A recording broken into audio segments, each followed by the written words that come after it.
Hello, this is Pastor Dave, and today we're completing our series called In the Family Way, and we're going to look at the role of children in a lesson that I'm calling Mind the Gap. That'll become obvious as we move forward today.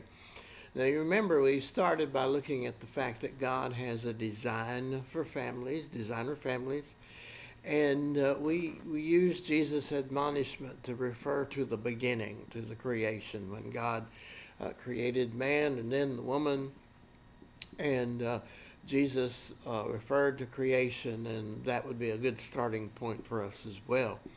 Then we looked at Father Knows Best, and we looked at the importance of the man's role, and does the Father really know best?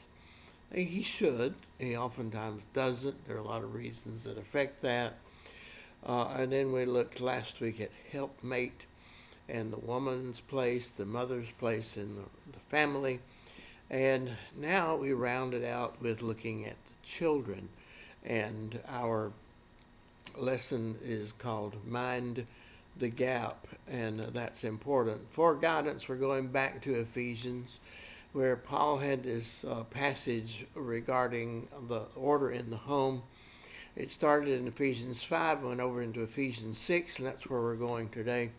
If you want to take a look, I'm using, of course, my notes from the Bible app. And if you have that, you can find that on your phone. You can refer to that from the link that I have provided, and that would be helpful as well. But I'm in Ephesians chapter 6, beginning with verse 1, where Paul states, "Children, obey your parents in the Lord, for this is right. Honor your father and mother, which is the first commandment with promise, that it may be well with you and that you may live long on the earth. And you fathers, do not provoke your children to wrath, but bring them up in the training and the admonition of the Lord."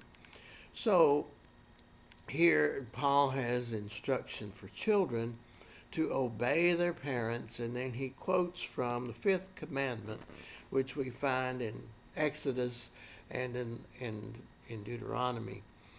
And so we're going to take a look at those, but first I want to make an observation, and that is that there is a lot of disorder in homes today because we have the relationships reversed.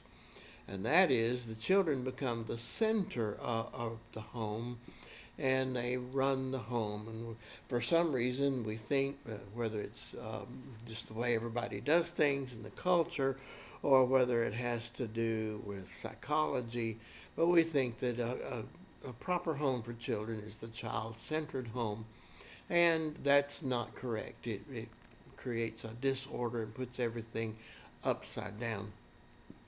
I remember when one of my children was small, and because I have 6 daughters, I can say it was a she, but I'm not going to tell you which one. She often thought when we went places that maybe she ought to suggest where we were going. And many times I had to remind her, no, we are not with you, you are with us. And that's an important distinction to make because of the order of the home and the family. Children are with us. They are to mind their place in the home, and there's a disorder when we put them first and in all things, and make it child-centered. When we make it child-centered, we are everything but God-centered, and we're out of order. And that's another one of those red pills we just have to swallow and deal with it, but that's just simply the way it is. Now, minding the gap. Our lesson is called Mind the Gap, and that comes from lessons learned when Joy and I went to London in 2011.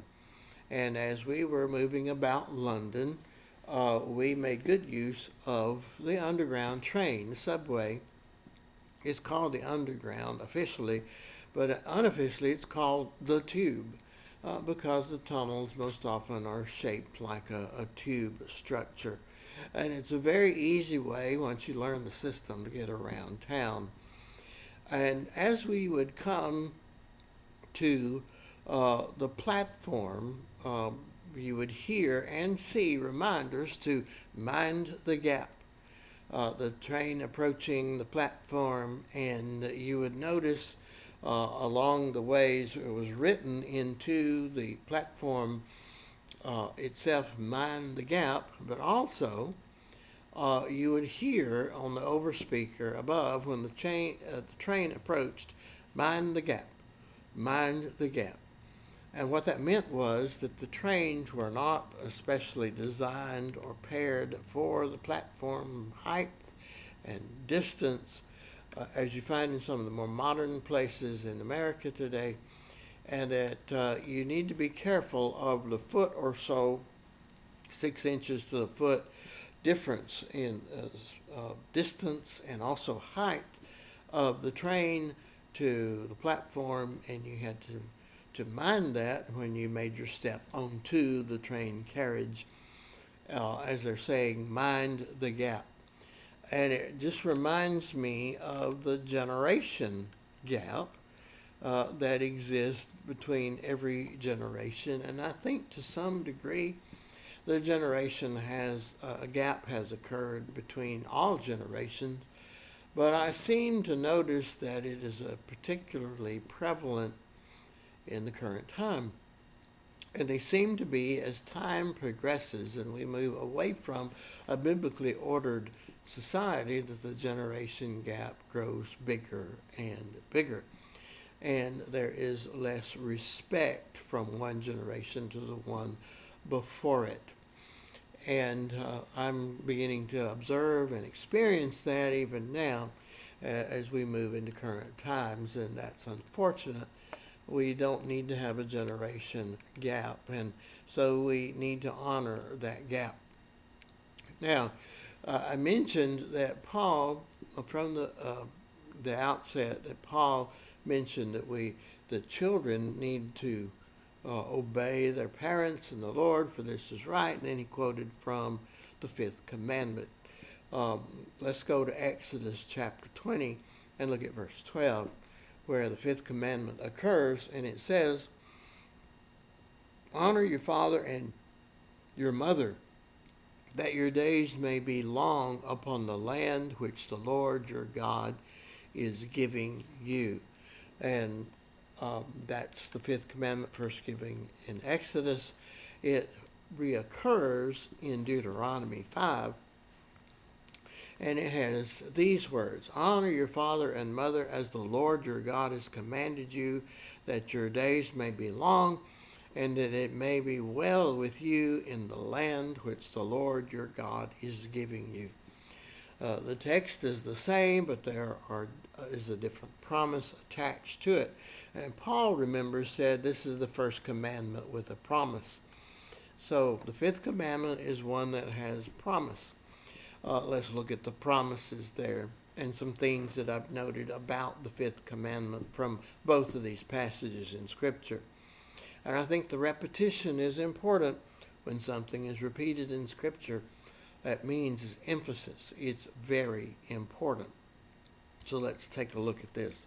The promise is that if you obey this commandment, honor your parents, that your days will be long in the land that God has given you, that it may be well with you in your life, that you as a nation, this was given to the nation of the Israelites, live long in the earth. And there's one more point that I will add to it as I have studied these passages, and that is that there is no expiration date given in this. And I will point this out a little bit later as I move forward in some of the scriptures that Paul gives us. So I want to stop now with word lesson from the Hebrew on this word honor. The word honor is the Hebrew word kabod, and it means something that is heavy in importance. So when you use the verb, it means to honor, to glorify, or to respect, to load down with blessing and gratitude and respect and honor. because it's something that's weighty, it's heavy and important. Now, you might recall the name Ichabod from Ichabod Crane. That means without honor. The honor was over, it was done. And that was a time when Israel disobeyed God, and the ark was taken away, and the priesthood under Eli was tarnished, and Ichabod was written over the tabernacle of the time. But kabod means to honor or to make heavy. And it refers to God, and it refers to important people like the king, that you were to reverence and honor them with great respect. And that is the same type of word that is used in the Fifth Commandment when it says, honor your father and mother. They are due great respect. And this respect was so important that you would not cause distress of any kind to them at any time in your life. Now, that's where the generation gap occurs most often. And I've experienced this as a father, but I also observe this, particularly when children grow up and reach adulthood and make their own choices from their teenage years and their 20-age years and even further. And they want to do things to distance themselves or differentiate themselves from their parents, and they have their own mind and live their own life, and they want to say, it's my life, I'll do what I want. But when they make decisions that distress their parents, many times they no longer, in that decision, in the action of carrying that out, they dishonor their parents and cause pain and distress to their parents. It could be the choice of a mate, it could be a choice of a lifestyle, it could be a choice of whatever they do. If they bring distress to their parents, according to the Hebrew thinking, they have dishonored their parents. And so that happens even into adulthood, early adulthood and later on. And that is something that in Hebrew thought and scriptural thought would never have happened. But too often today we don't even give it a thought. I'm going to live my life and do what I want to. And in so doing, they disrespect their parents. Remember the prodigal who said, give me my portion of the inheritance? Huge disrespect to his parents, huge dishonoring to his father, who would have been very hurt and by that decision of the son to leave and go and live his own life. I ran across another scripture quite by accident this week from Leviticus 19 that is important here and puts a different perspective on it. It says, every one of you shall revere his mother and his father, and keep my Sabbaths. I am the Lord your God. That's in Leviticus 19. And God is giving certain commandments that they should honor and respect during their time there, and one of them was to revere mother and father. It's a different word. This word revere is a word, yirah, which means to fear, to revere, to have awe or respect for someone, whether it means to fear God, but equally to fear parents. The word pictures there in the ancient Semitic are very important. It means the first word, the yav, means to throw out, and then there's the head, and then there's the ox head, which means strength. And so that literally means to go along with the authority of the one that you're respecting. And that's a very important word applied to God and to parents. So this brings about two important things in Hebrew thought that need to be remembered here when we think about these words. and the Fifth Commandment in particular. Number one, there was the importance of the parents in teaching the children concerning the Scriptures, the Torah, and the teaching in respect of God, that the nation would continue to be blessed if parents would remember to teach their children to revere the Scriptures and to revere God and to honor them and to live by them. And it was important for passing down. You remember the Passover, when we talked about that earlier, just before Easter, the Passover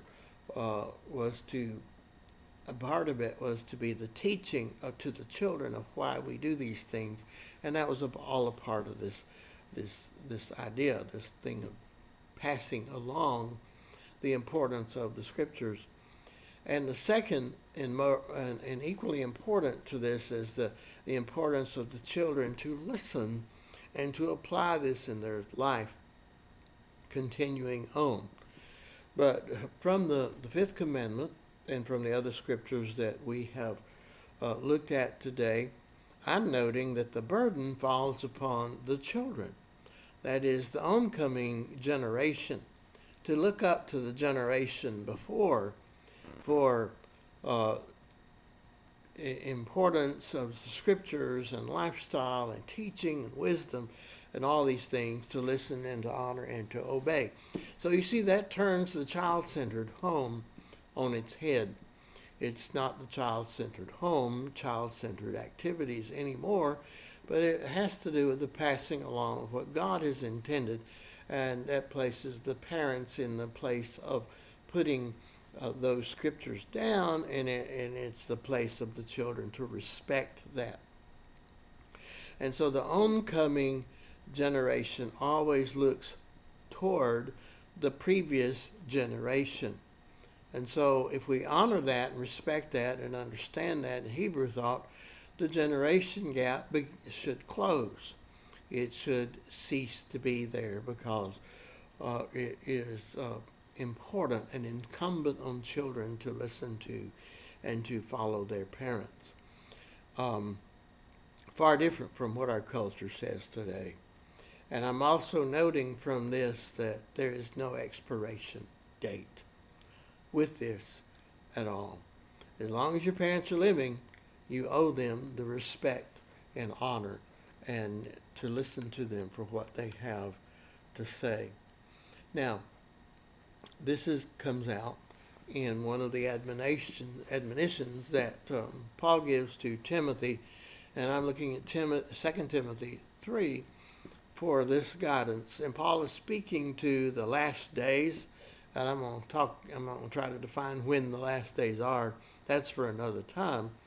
But Paul is passing along to Timothy important guidance that he needs to remember as he's going to be pastoring churches, in particular the one at Ephesus that he follows Paul in leading. And he says this, "Know this, that in the last days perilous times will come. For men will be lovers of themselves, lovers of money, boasters, proud, blasphemers, disobedient to parents, unthankful, unholy, unloving, unforgiving, slanderers, without self-control, brutal, despisers of good, traitors, headstrong, haughty, lovers of pleasure rather than lovers of God, having a form of godliness but denying its power. And from such people turn away." Now, I could go further, but I think this is enough to make this observation. There are a lot of descriptions of how people will act and be and the things that will proceed from their heart. And in a lot of ways, we can see people who have these traits even now among us. So, and we often hear that these are the last days. I'm not ready to apply that yet, but I will say this: of all these sinful things that Paul points out here, one of them in the middle of this list is disobedient to parents. Now, and this is descriptions of men, of adult people. So, disobedient to parents. You mean that goes along with lovers of money, boasters, proud, blasphemers, unthankful, unholy, unforgiving, slanderers, without self-control? That goes along with that? Yes, it does. These are the kinds of people that Paul says you need to turn away from them. You need to avoid these people because they are evil. These contribute to perilous times. And I think it's safe to say we are in perilous times. It's safe to say that all of these conditions exist among people and become more and more prevalent in each succeeding generation. And the generation gap is certainly pronounced there. And this is something to avoid. So mind the gap and bring it closer with the obedience to parents and the reverence to parents and to following the instruction and the teaching that they have. Now, as we come to a close in this particular thing, I want to point out the last prophecy of the Old Testament from the book of Malachi. Malachi 4, verses 4 through 6. And this further underscores what I'm talking about. One generation passing down the Torah, referred to here as the law of Moses, to the succeeding generations, that there may be blessing. It says this, remember the law of Moses, my servant, which I commanded him in Horeb for all Israel, with the statutes and judgments. Behold, I will send you Elijah the prophet before the coming of the great and dreadful day of the Lord. And he will turn the hearts of the fathers to the children, and the hearts of the children to the fathers, lest I come and strike the earth with a curse. There's that idea that one generation brings to a succeeding generation the teaching of the Torah, the law of God, so that the land will be blessed and not cursed. Now, remember, going back to the scripture we started with, children, obey your parents. Here's the commandment. And fathers, you also need to not perplex your children, but you need to bring them up in the nurture and the admonition of the Lord. So the generation gap, we need to move toward eliminating it, closing it. We need to move toward causing it to, the generations to be closer, particularly from one generation to the other. And parents have a burden there, but the most important burden falls upon the children to look toward the previous generation, to respect them, to honor them, to listen to them, and to apply the wisdom that they have. And that is why, because the oncoming generation, particularly as they come to adulthood, thinks, I got this now, I can do it myself, don't need mom, don't need dad anymore. And this is to say, yes, you do. You do need dad. You do need mom. You do need the generation before.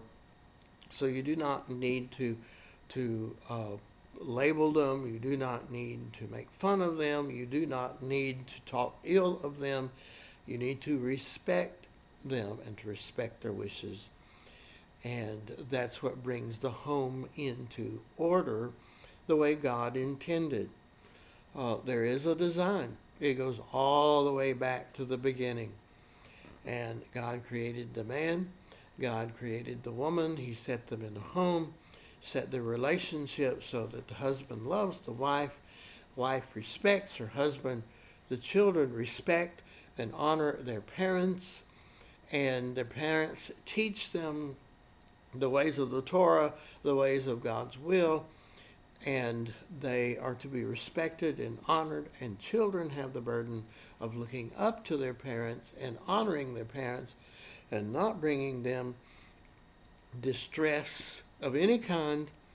And when we do those things, we're honoring God with the design for the home. That is the family way. That's what God intended, and that's what will bring peace, not only to our homes, but our community. It will bring peace to our nation. It will bring peace to the church, and it will bring peace to us for many generations if we simply will honor this. And I also want to point out today, as I am releasing this video, it's Mother's Day. Very important that we honor our mothers. My mother is watching and listening today, and so I want to say a happy Mother's Day to my mother, to my wife's mother, and to all mothers who are watching today.